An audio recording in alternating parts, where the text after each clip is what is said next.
My cat seems to want to plug. Do you want to say something to the camera? She's like, make sure they know I'm famous. Leave them in the ashes. For an audio description version, click the link in the description. Hey y'all, and welcome to The Offbeat. It's me, Lachi, a black girl going blind, just trying to stay fabulous. I'm here to motivate and educate. And if you like what you hear, just hit that subscribe button and hell, hit the bell. So today I woke up at 4 a.m. and got on a Clubhouse about gratitude. And my day just started off so right. You have no idea how awesome it is to start the day with gratitude. One of the things that I'm really actually very grateful for is my blindness. If it wasn't for me being blind, I know that I wouldn't have the drive that I have. I wouldn't have the compassion that I have. I wouldn't have the strength that I have. But most importantly, I wouldn't have the opportunities that I have. I get to have a strong, fulfilled purpose. When I think about the negatives of being blind, like the inability to drive, the inability to see. Everybody has something that they need to overcome, but not everybody has the strength, drive, and will to turn it into a national motivational platform. So thank you, blindness. My gratitude goes out to you. Let's get right into it. I'm really excited about my first special guest of the series, Madam Molly Burke. Now look, Miss Burke is a YouTuber out here really showcasing a strong blind woman doing her thing in the entertainment industry. She's authentic, she's funny, and she has a lot to say. I would love to ask her two questions. Number one, I'm a girl going blind. Like, tell me what to do. Sprinkle some of that Molly over me and let me know. Well, sprinkle that Molly, not that kind of Molly. And I would be remiss if I didn't ask Miss Burke herself for a makeup tip. Before we get right into it, I want to give a quick thank you to Allie Design for this amazing t-shirt. As you can see, it's got the words The Offbeat right here in Braille for me. Check them out in the description. They are changing the way people think of inclusive design because fashion is for everyone. All right. So it is the queen herself, Molly Burke, here with me today. Molly, what is up? My mom had like a little giggle in the background when you said that. She just loves it. She loves hearing her daughter being called a queen over there. Oh, like, girl, you know it. I discovered Madam Molly, probably about like 2.5 so years ago. You know, when you go on YouTube and you just type in blind girl, because I'm like, okay, I'm going blind and I'm a girl, so let me type that into YouTube. It's Miss Molly Burke, you see. I was just like so thrilled and blown away. So I'm really excited that you're here. All right, so why don't we just get right into the brass tacks of it? So how was your morning this morning? Because I know that for me, I woke up at like 4 a.m. and somebody told me you need to get on this call about gratitude and positivity. So I was like, all right, let me get on this call. And when I did, my day actually went well. So tell me how your morning went. You're better than me. I got up at 10, so not a morning person. I'm very much somebody who gets like creative and inspired in the evening hours. So I tend to work late at night and then like sleep in the mornings. And that's the beauty of being my own boss. I'm allowed to let myself do that. So I slept at 10 and then I hopped on my Uber Eats and I was like, girl's gonna need some caffeine. So I got some a matcha latte from Starbucks with oat milk, unsweetened, delightful. Oh, God. You one of those? Oh, I'm one of those. I'm like grande, extra hot soy, no foam, unsweetened, and that's about it. Right? So you're sitting here talking about I'm blushing because you called me a queen. Then you're like, and by the way, I'm a boss. So just want to throw that in there real quick. You know, one thing that I actually wanted to ask you, we have two blind girls right here on this call.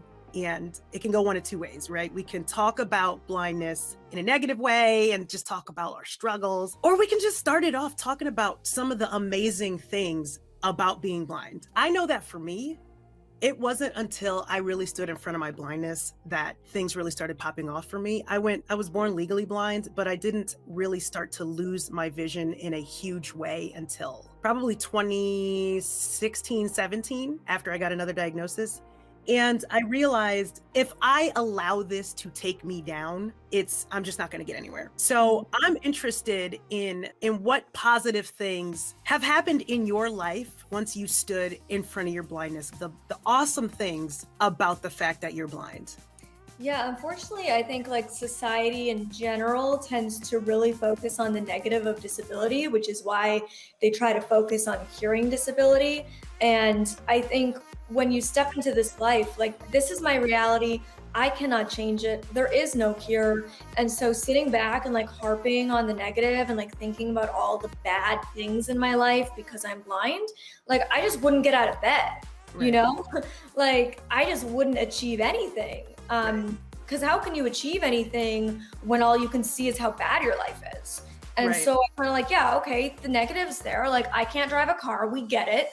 There's struggles. I get discriminated against, but like when I actually take the time to look for the positives, there's so many of those that have Yeah. helped change my life and shape my life. And my dad always jokes like blindness is the best thing that ever happened to this family because truly like it has brought my family and I so much closer together. You know, I wouldn't have found the passion that I have, the purpose, the drive that I have in life, you know, bridging gaps in society and helping people feel heard and seen and understood, if it wasn't for what I've been through. You make a really good point. It's not just the fact that you got closer with your family, but it really is the fact that a lot of opportunity began to come your way in order for you to teach, learn. I hear you on that. It wasn't until I stood in front of it that I realized, like, look, let me go ahead and just take that pulpit and educate and advocate, because there are a lot of people that just don't have the capacity to advocate yet. They haven't made it over that hump. And I know that for me, when I was younger, I had to go through just getting over anxiety, getting over just the way society perceives me as different. Tell me what you think of that. Like, I know that you've been all around the world and you have spoken at plenty of different places and interacted with plenty of different people, but that wasn't always your life, girl. You know what I'm saying? Like, you used to have to deal with struggles, right? Like, how did you go from being a young girl that's not sure of herself? And in fact, you could correct me if I'm wrong. Maybe it was a boss ass B word the whole time, or maybe you had to go through change. Tell me about that. You know, I think the biggest thing is like the reality is everybody in life has something to accept about themselves, right? Whether it's your weight, your economic background, your gender identity, your sexuality, your disability. Like we all have that one major thing in our lives that other people around us might not even look at us and think it's a big deal, but to us it is. And we need to learn to accept it. And I really do believe that like with that acceptance, the world really does open up because you're radiating that energy out. You know, like you're radiating that positivity out when you learn to embrace and accept who you are. And so my journey's had many ups and downs, as journeys do, right? Journeys aren't linear. And so for me, I was diagnosed with retinitis pigmentosa when I was 4 years old. And at that point, I started public speaking as an ambassador for the Foundation Fighting Blindness. And I found my passion for performance through that. And, you know, grew up dreaming of being an actress and a model and a singer and all of these things. And, you know, that was when I was like an innocent child and like didn't realize all the barriers in society. The idea that a 4'10.5" girl dreamed of being a model, right? Like, you know, once I realized, oh wait, models are tall and I'm 4'10.5", that's not gonna happen. And then I realized, you know, oh wait, I'm blind and there's like no blind people in Hollywood. That's not gonna happen. You know, I just like completely felt discouraged, felt like that was never gonna be able to happen for me. And at 14 years old, I ended up losing the majority of my vision. And with that, I became depressed. I lost my friends. I became really badly bullied and suicidal. And it was just a very dark time in my life. And I got to a point in my recovery journey where I realized that I needed to start getting out there and sharing my story again, like I had done as a child, because it was empowering to me. I can share my perspective, my opinions, my experiences, and maybe those are relatable to some people, maybe they aren't to others, but I'm just here to be authentically Molly and make whatever change, create whatever difference I can in doing that. Let me ask you for some advice then, because at the end of the day, I am on my journey from going from not totally blind to eventually going totally blind, right? Like I've been in the situation where I'm walking down the street with friends and I bump into something and then I realize it's a whole tree. You know what I mean? So I'm slowly going through that motion of what is going to happen, you know? And it's interesting because I haven't really accepted it. In a sense, I have just been like, oh, okay, I'm losing my vision. All right, so that's cool. Like, let's do a YouTube series documenting my journey. I guess my question to you is, what do I do?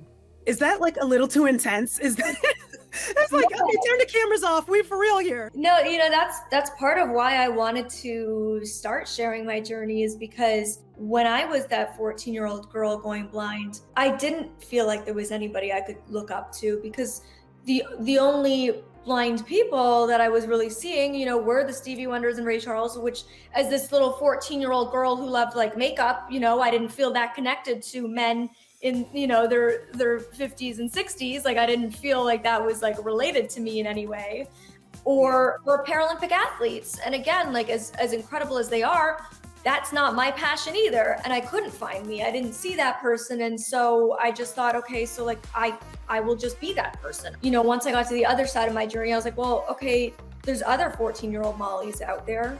There's other girls going blind who love makeup and fashion and want to know about what it's like dating as a young girl who's blind. And, I have those life experiences that I can now share, and those are videos I would have loved to be able to watch. So it's a fair question. Like, it's not the most relatable experience in the world, even within the blind community, right? There's many people born blind. A lot of people who are blind are elderly and go blind due to old age, like macular degeneration. So it's very hard to like find yourself even within the community. Exactly. And so the challenging part is that everybody's journey is different. What worked for me won't work for everybody. I think some of the key things that were important for me was seeking professional help through therapy. Even when you don't think you need it, you do. I really can't therapy enough. I know that for me, really like immersing myself in the community and trying to see different perspectives, like really delving into disability human rights and the disability rights movement. For me, a huge piece, maybe possibly even the biggest piece of my journey, was letting go of the idea of a cure. Was like walking away from a cure and being like, I don't need that. Learn to be whole and happy as a blind woman. I don't need to learn how to hold on to the sighted life I could have had.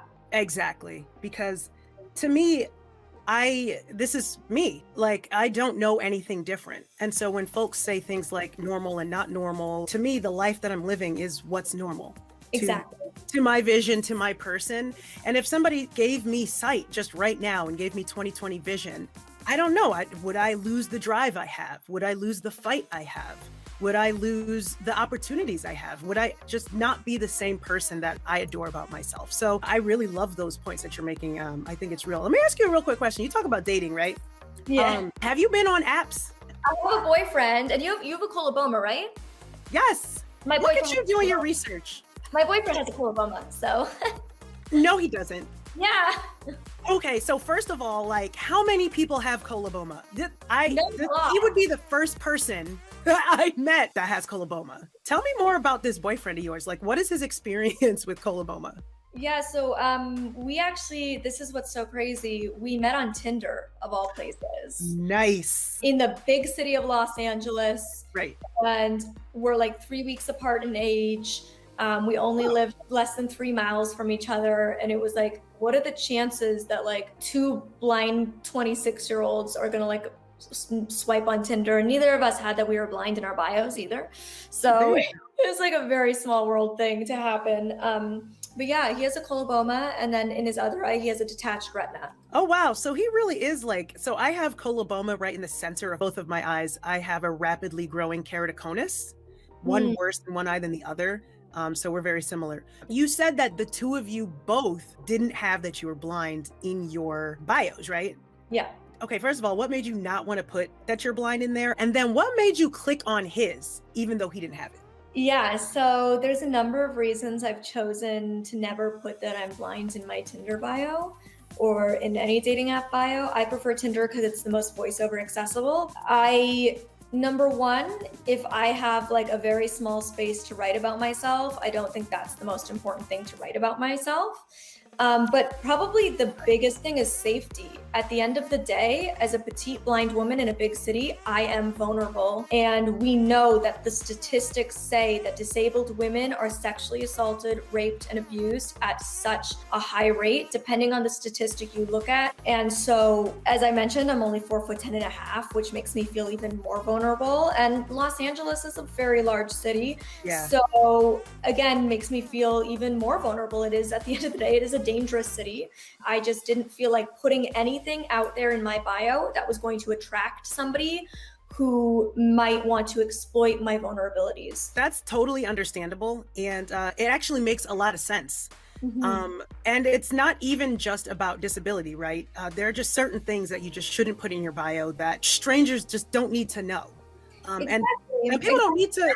Like, why do I even want to tell you if I don't even know I'm gonna meet up with you? Like, we haven't even talked. I don't even know if I'm interested in you. So I'm giving you an opportunity to like discount me because of something when I don't even know if I'm interested in you to begin with. I'm not lucky that you swiped on me. This is a mutual thing. I bring value to this relationship, to this conversation as well. And so once I'm at a point where I'm like, oh, I might be interested in meeting up with this person, I'll find a way to like slip it into conversation.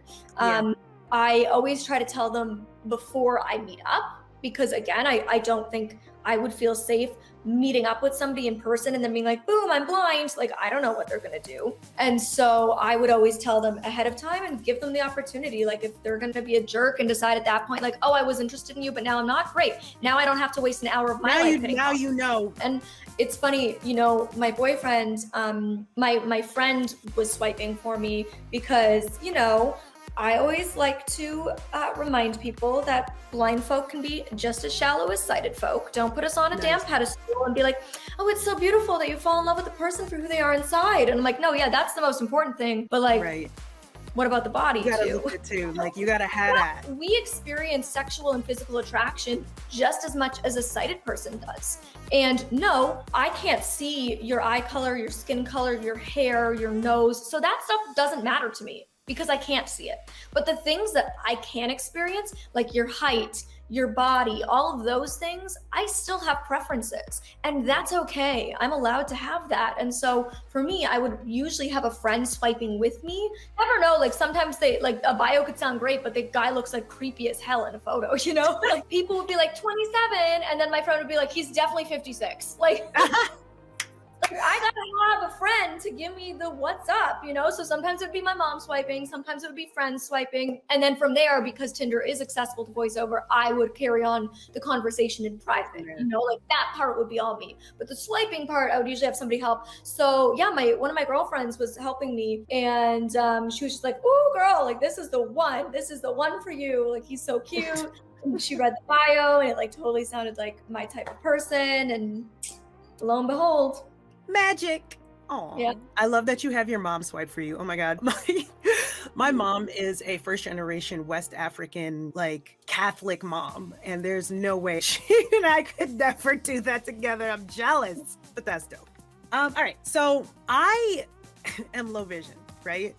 And when I go to networking events, like for Universal or Sony, they'll throw these galas. And so I'll show up in my nice little outfit, ready to go, ready to meet with who I got to meet with. I get there and I'm blind. So it's difficult sometimes to network. And so one of the things that I know that I do is I will just go up to people and I will just go, hi, I'm Lachi. I'm blind. So who are you and what are you about? And then that tends to work.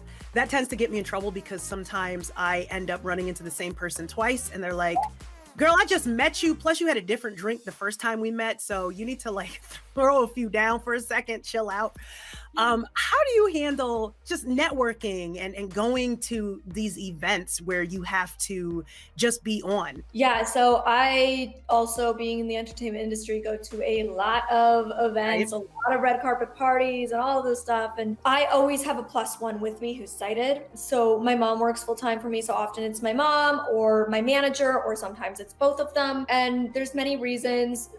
The biggest being like, I can't see anything at these parties and the music's really loud, so I also then can't hear anything. So usually I do have a sighted person kind of assisting I got you. navigating the room and the meeting of the people. Like, it's so funny. My manager is actually also has RP. And then my RP fam. Woo. Yes. So my manager has RP.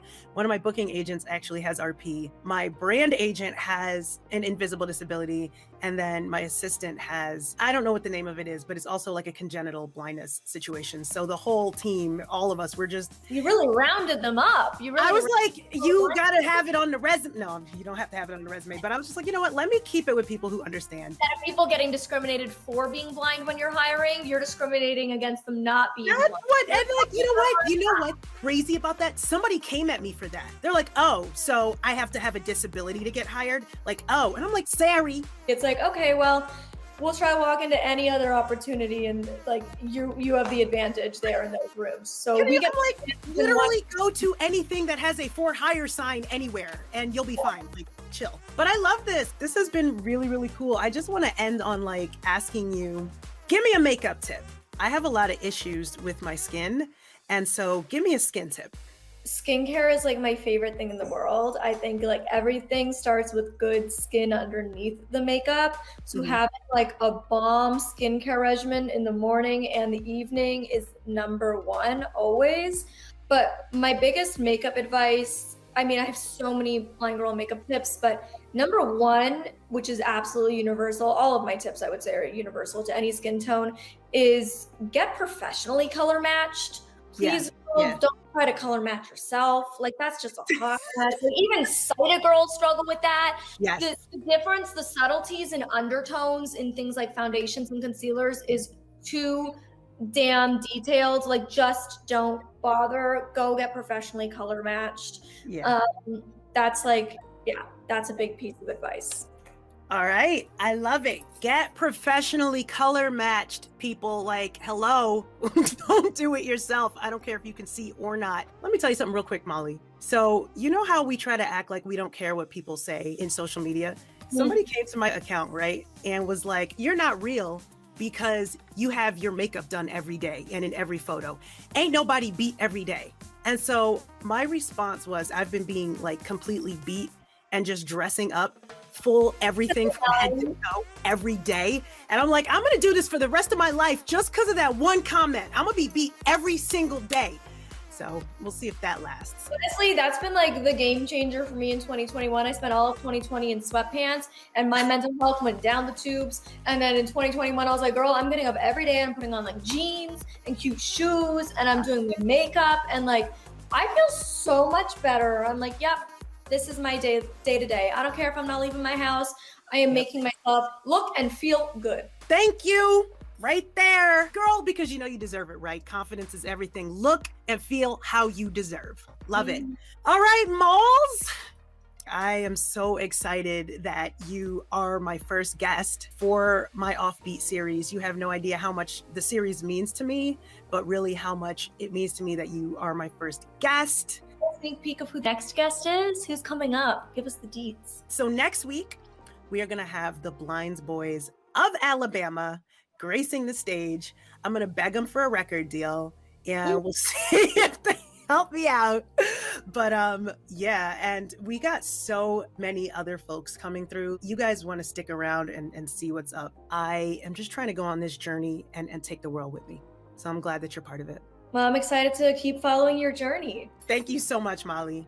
Bye, Lachi. So this was such a great interview. Molly Burke just knows exactly how to say it and she knows what she's doing. I really love that energy because you know that that's just what we have to do out here, to stand in front of our differences, our uniqueness, our disability, or what have you, and just not be afraid to advocate for ourselves. You don't know who else you're advocating for when you advocate loudly and proudly. So a huge thank you to Molly, Molly's team, Molly's mom. Molly's mom is mad dope. Y'all have no idea. So as you can see, I'm really doing it out here. So go ahead and tap on that subscribe button. Go on this journey with me, a Black girl going blind, just trying to stay fab. We got a lot to come, so stick around.